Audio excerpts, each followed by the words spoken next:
Sebenarnya ya, kalau yang masih bingung gitu, kok kayaknya produk investasi banyak banget gitu ya. Nah, mungkin aku kembali ke slide yang ini ya, perbedaan profil risiko. Mau Boleh aku di tampilin juga? share screen ulang ya Mbak Fisya, jadi Iya, contekan gitu. bisa nggak? Simpson, Ya, yang mana slide yang mana? Sorry. perbedaan profil risiko. Oke. Nah, ini slide yang ini penting banget sih untuk teman-teman pahami. Jadi, pertama yang pemula ya, karena kan jadi mengenal gitu. Biasanya nih aku balik lagi ya ke berdasarkan tujuan investasi. Jadi kalau misalnya kita tipenya konservatif gitu ya, nah kita kan pengen keamanan modal. Kalau kita baru belajar investasi, terus tiba-tiba ikut saham ya, atau Bitcoin nih yang kemarin lagi hits. Terus kemarin tuh, nih ya, ini saya juga ada investasi juga, Bitcoin ada. Nah tiba-tiba kemarin itu, wah drop, merah gitu kan. Nah kalau yang buat yang baru investor pemula itu bisa shock gitu. Itu tiba-tiba uangnya hilang. Ya kan? Nah, jadi makanya mesti pahami dulu profil risikonya ya. Kalau misalnya memang masih pemula berarti kan tipenya masih konservatif. Berarti harus banyak belajar dulu, harus banyak kenal sama namanya instrumen investasi ya. Tapi kalau misalnya udah lebih paham gitu, kalau udah lebih paham, maka udah lebih berani untuk mencoba berbagai investasi. Nah, kalau saran saya sih memang mulai aja dari yang namanya misalnya obligasi atau reksadana ya. Reksadana pun juga yang cenderung risikonya rendah kayak pasar uang atau setidaknya pendapatan tetap gitu. Nah, jadi mulai dari situ dulu. Atau misalnya kita juga bisa bagi berdasarkan jangka waktu investasi ya. Kalau misalnya masih pemula nih ya, masih pemula dan teman-teman udah mau mengikuti yang namanya perencanaan keuangan ya, kayak yang tadi dijelaskan oleh Simpson. Nah, kita bisa bagi ini rencananya dananya untuk jangka pendek, menengah atau jangka panjang. Kalau pendek misalnya apa ya, mau beli sesuatu lah ya, misalnya beli mobil deh gitu 2 tahun lagi gitu ya, atau misalnya jangka pendek apa ya, kebutuhan jangka pendek ya kurang dari setahun biasanya.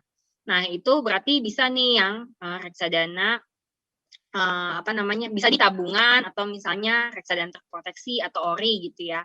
Tapi kalau misalnya jangkanya udah menengah gitu ya, lebih dari 1 tahun, saya ambil contoh paling gampang memang mobil ya, kendaraan itu kan biasanya kan kita perlu ngumpulin uang ya, karena nilainya misalnya ratusan juta, 100 juta, 200 juta gitu ya. Nah itu kita bisa masukin ke produk-produk yang seperti ini gitu. Nah atau misalnya nah kalau misalnya ngomongin jangka panjang gitu ya, berarti kan ngomongin kayak dana pensiun gitu ya. Dana pensiun kan masih lama, masih 20 tahun lagi atau misalnya 30 tahun lagi, 35 tahun lagi. Nah, kita bisa lebih lebih agresif, kita bisa masukin namanya produk saham atau reksadana saham gitu. Jadi istilahnya merem nih meskipun masih pemula, tapi karena kita mengenal gitu ya produk-produk investasi dan kita tahu tujuannya buat apa aja, jadi kita berani gitu. Kayak saya ya udah, saya punya saham sekarang, saham lagi unlock, lagi turun ya sahamnya ya, belum lagi masih merah gitu lah istilahnya karena pandemi. Tapi saya tahu memang bukan buat tahun ini, memang bukan buat tahun depan, tapi saya buat dana pensiun saya. Masih 30 tahun lagi baru saya nikmatin gitu. Jadi pemahaman itu yang harus teman-teman pahami dalam menentukan jenis produk investasi yang mau teman pakai ya, teman-teman beli gitu. Kurang lebih gitu Mbak Iyang, atau mungkin Kak Titik ada pertanyaan lanjutan? Mbak, tadi sempat dibahas ya tentang Bitcoin gitu. Tapi kalau Bitcoin itu sebetulnya kalau dia lagi turun kan uang kita itu dideduksi ya, dikurangi tentunya gitu. Itu ketika dia naik lagi. Kalau udah habis terus kita harus beli lagi atau tunggu aja ketika dia naik uang kita balik. Itu yang mana, Mbak? Oh, sebenarnya kan konsepnya mirip saham ya sebenarnya kan, karena ya intinya memang dia risikonya itu yaitu tadi high risk high return gitu ya. Jadi kalau misalnya lagi merah. Nah, ini beda-beda nih ya. Ada yang karena dia tipenya konservatif gitu ya, dan dia pengennya keamanan modal nih. Ya udahlah, cut loss. Jadi ambil aja deh duitnya daripada habis semuanya gitu. Nah, ada lagi tipe investor yang dia itu, oh justru ini kesempatan untuk saya beli gitu. Jadi balik lagi. Tapi yang pasti balik lagi ya, namanya ini kan kita ngomongnya perencanaan keuangan. Jadi harus dipastikan buat apa dulu gitu uangnya gitu ya, tujuan keuangannya, tujuan dananya ini buat apa, baru tentuin mau kemana gitu, mau diinvestasikan ke produk yang seperti apa gitu, berdasarkan tipe tujuannya gitu. Jadi ya memang ada ya tipe yang memang gini, jadi harus dibedakan nih, kalau kita kan ngomongnya perencanaan keuangan, jadi ada juga yang memang trader gitu ya. Kalau trading saham, nah itu kan memang dia sudah mengalokasikan uang tersebut buat trading saham gitu. Nah ini bisa menjawab yang tadi ya, pertanyaan hobi gitu ya. Mungkin ada yang senang hobinya trading gitu ya. Nah tapi dia harus sudah mengalokasikan, jangan sampai nih dananya ternyata sebenarnya dana pendidikan anak nih ya, buat kuliah anak, masih lama ini nggak apa-apa lah saya mainin gitu. Nah itu jangan seperti itu gitu, karena nanti kalau misalnya terjadi resiko gitu ya, ternyata benar-benar lagi merah atau misalnya pada saat kita butuh, ternyata lagi beresiko gitu ya, lagi kurang bagus gitu sahamnya ya, mau nggak mau jadi uangnya nggak ada kan gitu. Jadi balik lagi ke tujuan keuangannya dan perencanaan keuangannya sih, Bayang gitu. Kalau si saham dan Bitcoin-nya itu amit-amit ya tiba-tiba drop terus uangnya jadi 0 gitu. Tunggu aja ntar juga naik lagi gitu. Atau harus di top up lagi? Itu bisa. Jadi dalam ngomongin jangka waktu nanti ke depan bisa naik lagi. Nah, itu kan juga mesti lihat ya kondisi ekonomi, kondisi marketnya seperti apa gitu. Nah, kalau ngomongin top up lagi, pertanyaannya memang ada nggak budgetnya buat top up lagi gitu. Kalau nggak ada budgetnya, maksudnya jangan sampai yang tadi aku bilang, jangan sampai ngambilnya dari dana yang sebenarnya kita butuhkan buat masa depan, itu sih sebenarnya. Kalau ngomongin top up, ya yang penting masuk dalam budget. Oh, oke, baik.